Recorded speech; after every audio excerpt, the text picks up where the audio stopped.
Most people can't wait to turn 18. Freedom, independence. But for some of us, it's the moment everything changes. The support stops, but costs don't. That's what we mean when we say 18 isn't cheaper.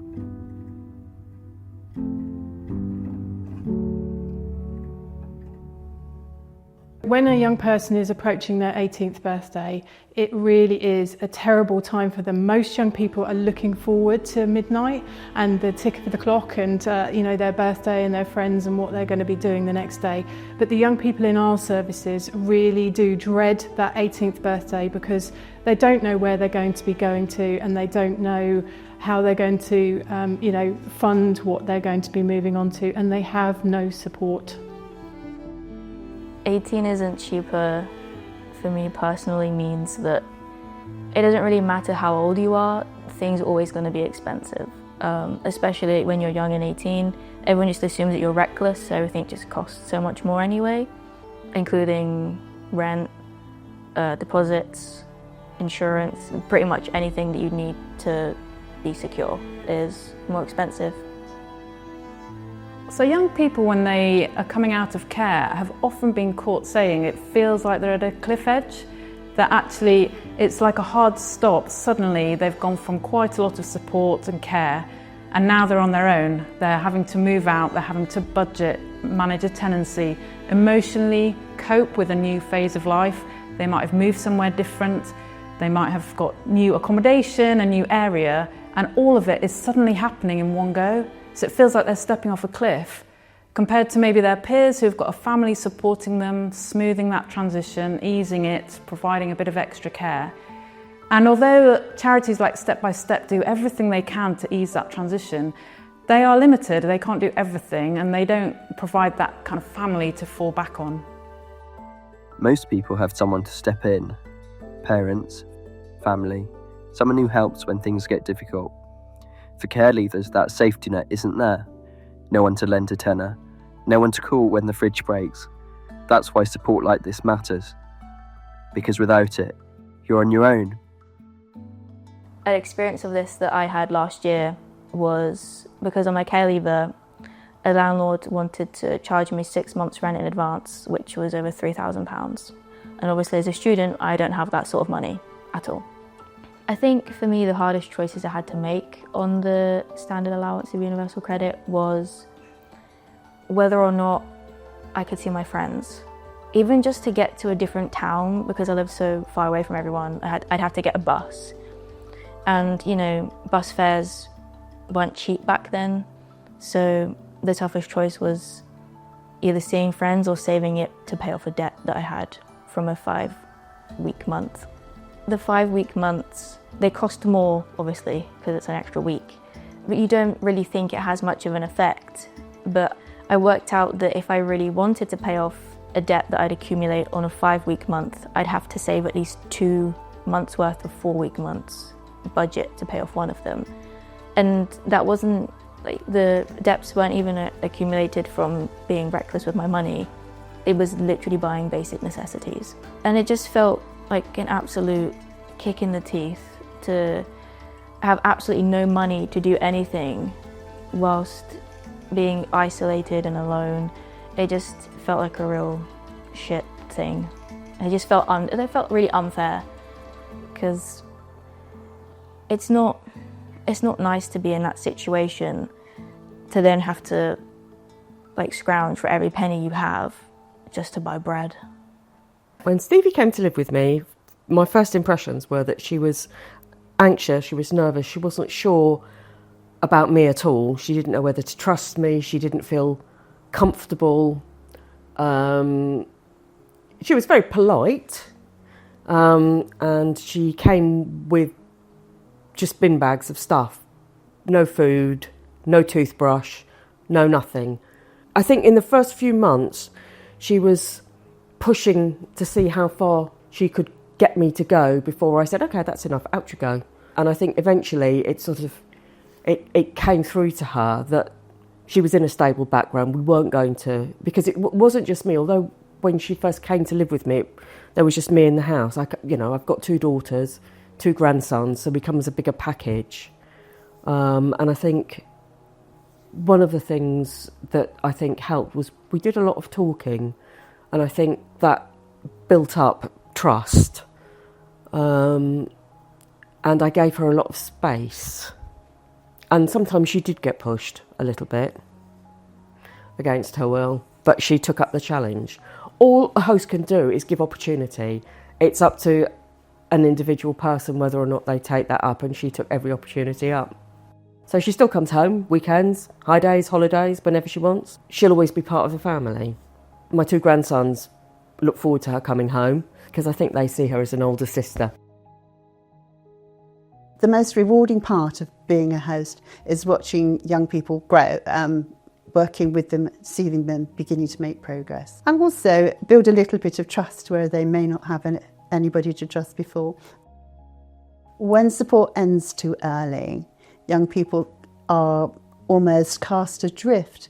They find it very difficult to get employment, to continue in any form of education, and also I think it makes them young people feel worthless, that nobody actually cares. They've had support or some sort of support, and then it just turns off as if they're magically able to cope. So the young people came up with 4 recommendations from this research. The first one was around finance.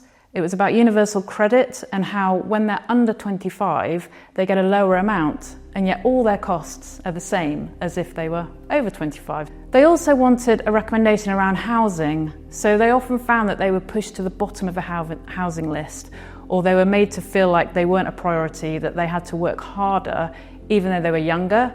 The third recommendation was around emotional and practical support. So all those life skills of beginning to manage your tenancy, doing all your bills, still working or studying, and really having that sense of community and knowing where they are, how they can function within the wider society.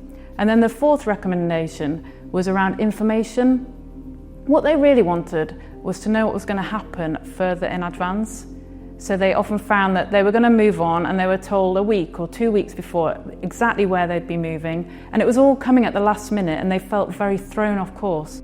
So one of our recommendations was around universal credit parity and making the full amount available for these young people leaving supported lodgings or care. And we feel that that's quite a simple and effective way of making a small change. It would prevent that kind of crisis management, that when a young person is suddenly in need, they need some extra help, because it would provide sort of stability and a foundation for them to begin to build up their education, their employment, and have that safety net that other young people might get from their family. When you partner as a university and a charity, you're able to actually bridge a practice research gap, and you're able to create evidence that is rooted in lived experience and the real world, but has that kind of academic rigour that policymakers and decision makers recognise, and they can rely on that evidence that's been built. Step by Step is able to bridge the gap because we are able to offer lots of counselling to help young people with their emotional well-being so that they're able to move towards independence. We also offer lots and lots of training so that young people can cope with their bills and manage their money and manage their tenancies successfully, ready to move on. And we also have a pot called the Opportunities Pot, which is able to support young people with things that parents normally would provide for their children. We all want the same thing: a fair start, a safe home, and a chance to build our future. 18 isn't cheaper, and growing up shouldn't come with a price tag. We're calling on ministers to introduce universal credit parity for care leavers aged 18 to 24, so that no young person is left behind on the day they turn 18. Join us. Stand with us. Be part of the change.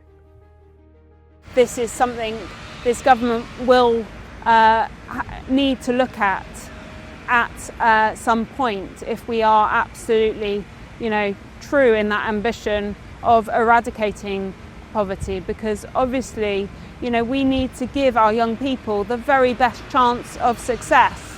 And, ultimately at the age of 18, actually it is harder to live, not easier to live, than, compared to when you're 25. And actually there is something about that is not right. And I'm going to be working with step by step, working with this government to look at this issue and what we can do about it in the years ahead. So if a young person can't get the basic things they need to live life, how can we expect them to go and, live a fulfilled life? Actually it becomes that much harder to go and do a training course, go and get back stuck into education, go and get a job, if you're worried about, how am I going to eat? How am I going to actually just get through the next 24 hours? Those are the very real worries of our young people living across this country right now, and that is something that has to change, and that is why I think we have to look at universal credit, but also look at the support that we are giving our young people. Actually, at the age of 18, they deserve more support, not less. Going through the system and seeing it firsthand is just remembering that so many people didn't have my back or fight in my corner. I had to do it completely alone. And I just thought, why should anyone else have to go through something like that? So I spoke up about it, and yes, I did challenge MPs in Parliament because they're the ones that can make more of a change first. What's the word I'm looking for? They can make the change more direct, if that makes sense. So I can say about it, but they're the ones that can action it. And what did you say to them? At the end of my speech, I asked them if they had the balls to make the changes needed for the future of young people to change. How did that go down? I got a few looks, but at the same time, I think it got the point across. Standing in the room felt nerve-wracking, but also had a sense of pride, knowing that I wasn't just standing up for myself anymore, I was standing up for an entire, country of care leavers. And if I was to speak to them again, I'd likely ask what's been done to change universal credit, because 18 isn't exactly cheap, and things would still cost the same if I was 25. So why did they get more?